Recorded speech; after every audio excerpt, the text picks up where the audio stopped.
El Centro Aragonés de Medicina del Deporte cumple este 2015 sus primeros 30 años de vida. En estas 3 décadas han pasado por él más de 7.300 deportistas y se han realizado más de 18.000 reconocimientos médicos.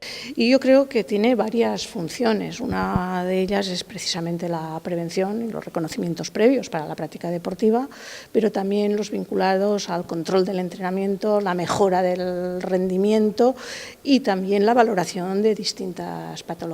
En este centro, ubicado en la residencia Ramón Pignatelli, por el que han pasado deportistas de élite, se trabajan aspectos como la prevención de patologías o lesiones, la mejora del rendimiento deportivo o el control del entrenamiento.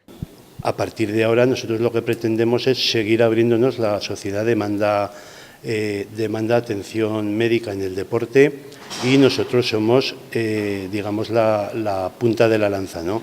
Entonces tenemos que trabajar en mejorar nosotros y en seguir atrayendo deportistas. Otra línea en la que se va a comenzar a trabajar es en la formación, ya que se está a la espera de firmar un convenio con la Facultad de Ciencias de la Salud y del Deporte de la Universidad de Zaragoza.